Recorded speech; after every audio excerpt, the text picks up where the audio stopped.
আমি তোমাদেরকে ক্লাস 9-এর লাভ ক্ষতি চ্যাপ্টারের 146 পাতার 7, 8, 9, 10 এই অঙ্কগুলো করে দেখাবো। এর আগের অঙ্কগুলো করা আছে পার্ট 1, পার্ট 2, তোমরা ডেসক্রিপশানে দেওয়া লিঙ্ক থেকে দেখে নিতে পারবে।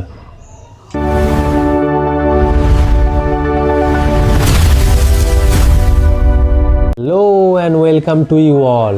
তোমরা দেখছো তোমাদেরই প্রিয় চ্যানেল SM টিউটর। এখানে তোমরা পাঠ্য বইয়ের সমস্ত অঙ্কের সমাধান পাবে। সুতরাং চ্যানেলটি অবশ্যই সাবস্ক্রাইব করো, আর ভিডিওগুলো ভালো লাগলে লাইক করো, আর বন্ধুদের সাথে অবশ্যই শেয়ার করো এবং বেল আইকনটি অবশ্যই প্রেস করে দিও যাতে প্রথম নোটিফিকেশান তোমার কাছে যায়। চলো শুরু করা যাক। আচ্ছা, তাহলে ছাড় দিয়েছে 15%, তাহলে এখানে ধার্য মূল্য কত? ধার্য মূল্য 100 টাকা। তাহলে ছাড় দিয়েছে 15%, মানে 15 টাকা ছাড়। 15 টাকা ছাড় দেওয়ার পর তাহলে বিক্রয় মূল্য কত হবে? তাহলে বিক্রয় মূল্য 15 টাকা ছাড় দিয়েছে কত? 100 টাকা থেকে। তাহলে 100 বিয়োগ 15, তাহলে হয়ে গেল 85 টাকা। এটা কি? এটা হলো বিক্রয় মূল্য। ঠিক আছে, ছাড় দেওয়ার পর বিক্রয় মূল্য। তাহলে আমাকে কি চেয়েছে? বলছে 255 টাকায় ছাতাটা কিনেছে, তাহলে ছাতার বিক্রয় মূল্য 255 টাকা। আমাকে চেয়েছে ধার্য মূল্য কত? তাহলে আমি লিখবো এখানে 85 টাকা বিক্রয় মূল্য। যেটা চেয়েছে সেটা শেষে লিখবো, এই নিয়মের অঙ্কের নিয়ম জানো। তাহলে 85 টাকা বিক্রয় মূল্য হলে ধার্য মূল্য হয় 100 টাকা। 1 টাকা 255 টাকা হলে কত ধার্য মূল্য হয় সেটা লিখবো। তাহলে এখানে লিখবো 85 টাকা বিক্রয় মূল্য হলে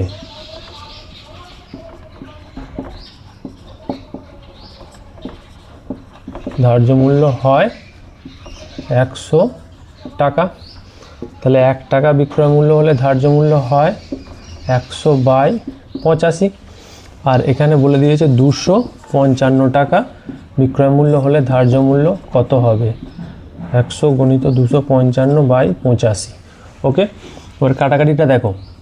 তোমরা ডাইরেক্ট 5 দিয়েও কাটতে পারো, আর ডাইরেক্ট 85 দিয়েও কাটতে পারো। 85 1 85, 3 85 285, 55। তাহলে এখানে পড়ে থাকে 100 গুণিত 3 সমান হয়ে গেল 300 টাকা। ঠিক আছে, তাহলে আমি এখানে উত্তরটা লিখে দেবো। কী চেয়েছিল আমাকে? যে ছাতার ধার্য মূল্য কত ছিল। তাহলে ছাতার ধার্য মূল্য ছিল 300 টাকা। বোঝা গেল? এটা হলো অ্যান্সার। এবার 8-এর অঙ্কটা করা যাক। 8-এর অঙ্কটা কী বলেছে দেখো, আমি পড়ছি। বলছে আমার বন্ধু একটি গল্পের বই লিখিত মূল্যের ওপর 25% ছাড়ে কিনলো। মানে একটা গল্পের বই কিনেছে লিখিত মূল্যের ওপর, মানে বইয়ের ওপর যে দামটা লেখা আছে তার উপরে 25% ছাড় পেয়েছে, সেই ছাড়ে কিনেছে। সে যদি ওই বইটি লিখিত মূল্যেই বিক্রি করে তবে সে শতকরা কত লাভ করবে? তাহলে আমার বন্ধু লিখিত মূল্যের ওপর 25% ছাড়ে বইটা কিনেছে। তাহলে আমি দেখতে পাচ্ছি এখানে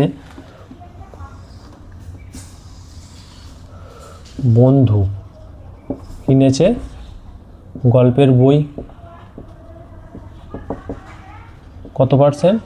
25% ছাড়ে। ঠিক আছে, তাহলে 25% ছাড় মানে কি? 25% ছাড় মানে হচ্ছে, তার মানে লিখিত মূল্য কত ছিল বইটির? লিখিত মূল্য ছিল 100 টাকা। ঠিক আছে, ছাড় দিয়েছে কত? ছাড় দিয়েছে, লিখিত মূল্য 100, ছাড় দিয়েছে 25 টাকা। ঠিক আছে, তাহলে বইটির ক্রয় মূল্য কত? 25 টাকা ছাড় দেওয়ার পর তার ক্রয় মূল্য কত দাঁড়াচ্ছে? তাহলে 100 বিয়োগ 25, ঠিক আছে, তাহলে 75 টাকা। তাহলে লিখিত মূল্য কত ছিল? 100 টাকা, ছাড় দিয়েছে 25%, মানে 25 টাকা। তাহলে ক্রয় মূল্য কত দাঁড়ালো? 75 টাকা। ঠিক, তাহলে আমি 8-এর অঙ্কটা আমি করছিলাম, যেটা হলো তাহলে ক্রয় মূল্য 75 টাকা। তাহলে আমি বইটির এখানে লিখব বইটির বিক্রয় মূল্য কত। তাহলে আমি সবসময় যে বইটা বিক্রি করেছে তার প্রসপেক্টে দেখব, ঠিক আছে, তার সাপেক্ষে দেখব। তাহলে আমার 25% ছাড়ে গল্পের বইটা কিনেছিল, তাহলে বইটার লিখিত মূল্য 100 টাকা, ছাড় দিয়েছিল 25%, মানে 25 টাকা। তাহলে 75 টাকা ক্রয় মূল্য। তাহলে বিক্রয় মূল্য কত? 25% বলেছিল ছাড়, তার মানে 100 টাকা হচ্ছে বইটির বিক্রয় মূল্য। তাহলে আমি পেয়ে গেলাম বিক্রয় মূল্য, ওখানে আছে ক্রয় মূল্য 75 টাকা। তাহলে লাভ কত হবে?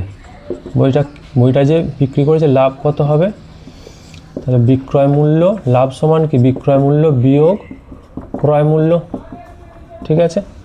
তাহলে বিক্রয় মূল্য 100 বিয়োগ 75 সমান 25 টাকা, ঠিক আছে।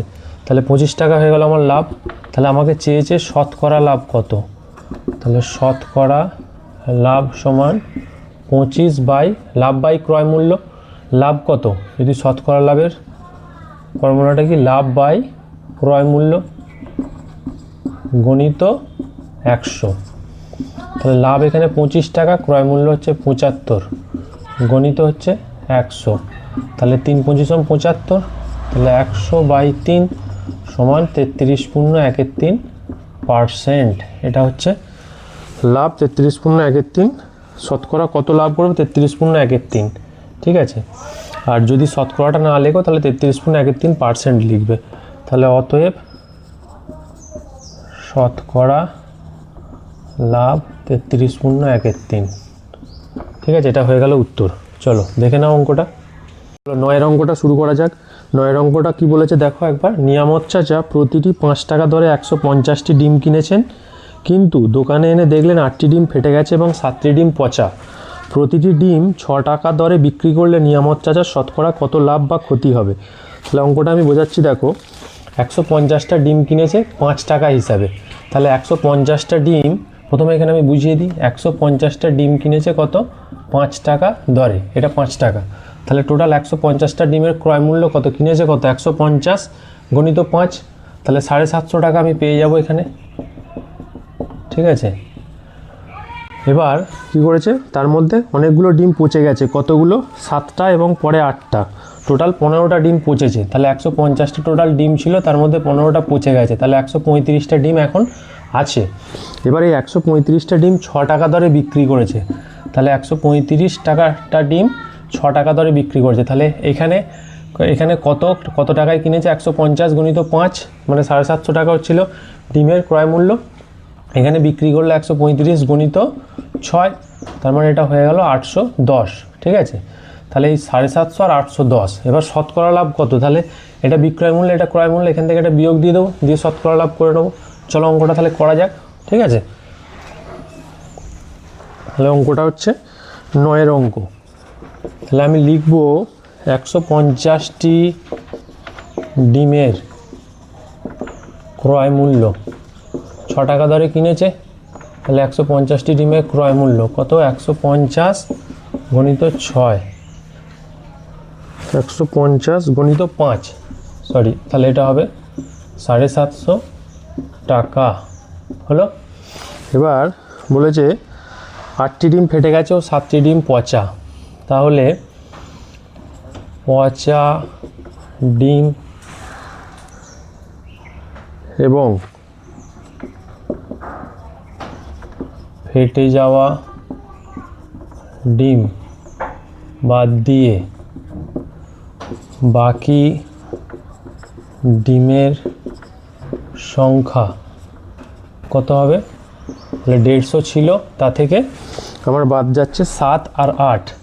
তাহলে প্রথমে লিখেছি আমি পচা ডিম, তাহলে পচা ডিমটা আগে লিখব 7 যুক্ত 8, তাহলে 150 বিয়োগ 15 সমান 135টি। তাহলে 135টি ডিম কি হচ্ছে আমার ফ্রেশ, মানে 135টি ডিম আছে এখন আমার কাছে। তাহলে কার কাছে আছে, মানে যিনি ডিম আছে, তাহলে আমার বেরোলো এখন ডিমের বাকি ডিমের সংখ্যা 135টি। তাহলে এই 135টি ডিমের বিক্রয় মূল্য কত, বিক্রয় মূল্য কত টাকায় বেচেছে না 6 টাকা করে বিক্রি করেছে। তাহলে বিক্রি করলে দাম কত হবে 810 টাকা, ঠিক আছে। 5 6 30 3 4 হ্যাঁ 810 টাকা। অতএব তাহলে লাভ কত হবে, আমি পেয়েছি বিক্রয় মূল্য, এখানে আর লিখছি না বিক্রয় মূল্য, তোমরা চাইলে লিখে নিতেও পারো। বিক্রয় মূল্য লাভ সমান বিক্রয় মূল্য বিয়োগ ক্রয় মূল্য সমান 810 বিয়োগ 750 সমান 60 টাকা, ঠিক আছে। 5 কথা 6 60 টাকা। তাহলে অতএব শতকরা লাভ, তাহলে শতকরা লাভের ফর্মুলাটা কি লাভ বাই ক্রয় মূল্য, ঠিক আছে, লাভ বাই ক্রয় মূল্য গণিত 100। আমি এখানে করে দিচ্ছি, দেখো লাভ কত আছে 60, ক্রয় মূল্য কত 750 গণিত 100, 0 0 কেটে গেল, 4 25 100, তাহলে শতকরা লাভ কত 8, তাহলে লিখে দেবে। অতএব উত্তর, অতএব শতকরা লাভ 8 বা লাভ 8%, ঠিক আছে, হয়ে গেল। চলো দেখে নাও অঙ্কটা। আচ্ছা, এবার 10-এর অঙ্কটা দেখো। 10-এর অঙ্কটা কী বলেছে, এটা ভেরি ভেরি ইম্পর্টেন্ট অঙ্ক, অনেকবারই পড়েছে কোশ্চেন ব্যাংকে দেখবে। বলছে আসিফ চাচা একটি খেলনা 5% লাভে বিক্রি করলেন। 5% লাভে বিক্রি করলেন মানে এখানে বিক্রয় মূল্য কত 105 টাকা আর ক্রয় মূল্য 100 টাকা, এটা আগে ভেবে নেবে। আচ্ছা, তারপর দেখো বলছে যদি খেলনাটির ক্রয় মূল্য 20% কম হতো তাহলে বিক্রয় মূল্য 34 টাকা কম হতো। খেলনাটির ক্রয় মূল্য যদি 20% কম এবং বিক্রয় মূল্য 34 টাকা কম হতো তাহলে আসিফ চাচার 10% লাভ হতো। মানে আগে 5% লাভে বিক্রি করেছিল, কিন্তু এখন যদি আরও 20% কমে যদি কিনতে পারতো তাহলে 10% লাভে বিক্রি করতো। এবার বিক্রয় মূল্য যদি 34 টাকা কম হয় মানে বিক্রি দাম, তাহলে ক্রয় মূল্য অ্যাকচুয়ালি কত ছিল এটা আমাকে বার করতে হবে। তাহলে আমি শতকরা অঙ্ক প্রথমেই আমি 100 ধরে নেব। চলো অঙ্কটা করা যাক। তাহলে আমি ধরে নেব খেলনাটির ক্রয় মূল্য, খেলনাটির ক্রয় মূল্য 100 টাকা, ঠিক আছে। এবার বলছে 5% লাভে বিক্রি করলেন, তাহলে 5% লাভ মানে কত, 5% লাভে বিক্রি করলে বিক্রয় মূল্য হয়, বিক্রয় মূল্য হবে 100 যুক্ত 5 সমান 105 টাকা, ঠিক আছে। তারপর কি বলেছে খেলনাটির ক্রয় মূল্য 20% কম, তাহলে ক্রয় মূল্য যদি 20% কম হয় তাহলে কত হচ্ছে, 20% কম হলে ক্রয় মূল্য হবে 20% কম মানে 100 থেকে 20 কম হবে, তাহলে 20% মানে 100 বিয়োগ 20, তাহলে 80 টাকা, ঠিক আছে। ক্রয় মূল্য 20% কম মানে 100 বিয়োগ 20, তার মানে 80 টাকা। এবার ক্রয় মূল্য 20% কম হলে আসিফ চাচার 10% লাভ হতো, তাহলে 10% লাভ, 10% লাভ অর্থাৎ কোন টাকার উপর 10% লাভ হয়, এই 80 টাকার উপরে আমাকে বলেছে কন্ডিশন। তাহলে 10% লাভ অর্থাৎ 80 গণিত 10/100, মানে এই ক্রয় মূল্যের উপর 10% লাভ, তাহলে 80 গণিত 10/100, তাহলে 0 0 কেটে দেবো, তাহলে 8 টাকা, ঠিক আছে। তাহলে এখন তাহলে বিক্রয় মূল্য কত হচ্ছে, এখন বিক্রয় মূল্য হবে কত হবে 80 হয়েছে আর এখন হচ্ছে 8, টোটাল হচ্ছে 88 টাকা। 88 টাকাটা কি হয়ে গেল আমার বিক্রয় মূল্য হয়ে গেল, ঠিক আছে। আচ্ছা, বিক্রয় মূল্য 88 টাকা, তাহলে বিক্রয় মূল্য হ্রাস কত হবে, আগে কত ছিল বিক্রয় মূল্য 105 টাকা, বিক্রয় মূল্য হ্রাস হবে কত, আগে ছিল 105, এই যে 105 টাকায়, 105 টাকায় বিক্রয় মূল্য ছিল আগে, আর এখন কত হচ্ছে, এখন হচ্ছে 88 টাকা। টোটাল কত হবে 8 × 15 7 দিতে 8 10 17 টাকা, তাহলে বিক্রয় মূল্য হ্রাস হয়ে গেল 17 টাকা। ভালো করে বুঝবে অঙ্কটা। তাহলে প্রথমে আমি খেলনাটির ক্রয় মূল্য 100 টাকা ধরে নিয়েছি, 5% লাভে বিক্রি করলে হয়ে যাচ্ছে 105 টাকা বিক্রয় মূল্য। 20% যদি আরও কমে বিক্রি করতে পারতো, মানে 20% যদি কম হতো ক্রয় মূল্য মানে কেনা দামটা, তাহলে ক্রয় মূল্য কত হতো 80 টাকা। এবার যদি 80 টাকা ক্রয় মূল্য হয় তাহলে 10% আরও বেশি লাভ করতে পারতো, তাহলে আরও লাভ করলে 80 গণিত 10/100, তাহলে 8 টাকা লাভ হতো, ঠিক আছে। 8 টাকা আরও লাভ করতে পারতো, কে করতে পারতো, আসিফ চাচা বিক্রি করে খেলনাটা, তাহলে 8% লাভ হতো, মানে তখন বিক্রয় মূল্য কত হতো, বিক্রয় মূল্য তাহলে 88 টাকা, মানে ওনাকে জিনিসটা বিক্রি করতে হতো 88 টাকায়, তবে 10% লাভ হতো। তাহলে বিক্রয় মূল্য হ্রাস কত হচ্ছে, আগে ছিল 105 টাকায় বিক্রি করেছিল আর এখন বিক্রি করছে 88 টাকা, তাহলে 17 টাকা বিক্রয় মূল্য হ্রাস হলো। তাহলে আমাকে কি বলেছে, তাহলে 17 টাকা যখন বিক্রয় মূল্য তখন প্রকৃত মূল্য কত, তখন প্রকৃত মূল্য 100 টাকা, এই যে প্রকৃত ক্রয় মূল্য 100 টাকা, তাহলে লিখব। আর আমাকে চেয়েছে 34 টাকা বিক্রয় মূল্য হ্রাস কম হতো, তাহলে ক্রয় মূল্য কত হতো, তাহলে লিখব আমি বিক্রয় মূল্য 17 টাকা কমলে বা হ্রাস হলে, হ্রাসে লিখি বিক্রয় মূল্য 17 টাকা হ্রাস হলে প্রকৃত কী ছিল আমার ক্রয় মূল্য, প্রকৃত ক্রয় মূল্য হতো 100 টাকা, যা বলেছে তাই লিখব। 17 টাকা যদি কমতো তখন প্রকৃত ক্রয় মূল্য কত হতো, 100 টাকা। তাহলে বিক্রয় মূল্য 1 টাকা হ্রাস হলে প্রকৃত ক্রয় মূল্য, আচ্ছা এটা হবে লেখো, হবে 100/17। আর বিক্রয় মূল্য যখন 34 টাকা, 34 টাকা কম হতো বলতো, 34 টাকা তার মানে হ্রাস আমি লিখেছি ওর জায়গায়, যা বলেছে তাই লিখব, 17, 17 দুগুণে 34, তাহলে 100 গুণিত 2, তার মানে 200 টাকা। তাহলে বিক্রয় মূল্য যদি 34 টাকা কম হতো তাহলে প্রকৃত খেলনাটির ক্রয় মূল্য কত হতো, প্রকৃত ক্রয় মূল্য বা ক্রয় মূল্য কত হতো, 200 টাকা হতো। তাহলে এটা উত্তর লিখে নেবে তোমরা। অতএব খেলনাটির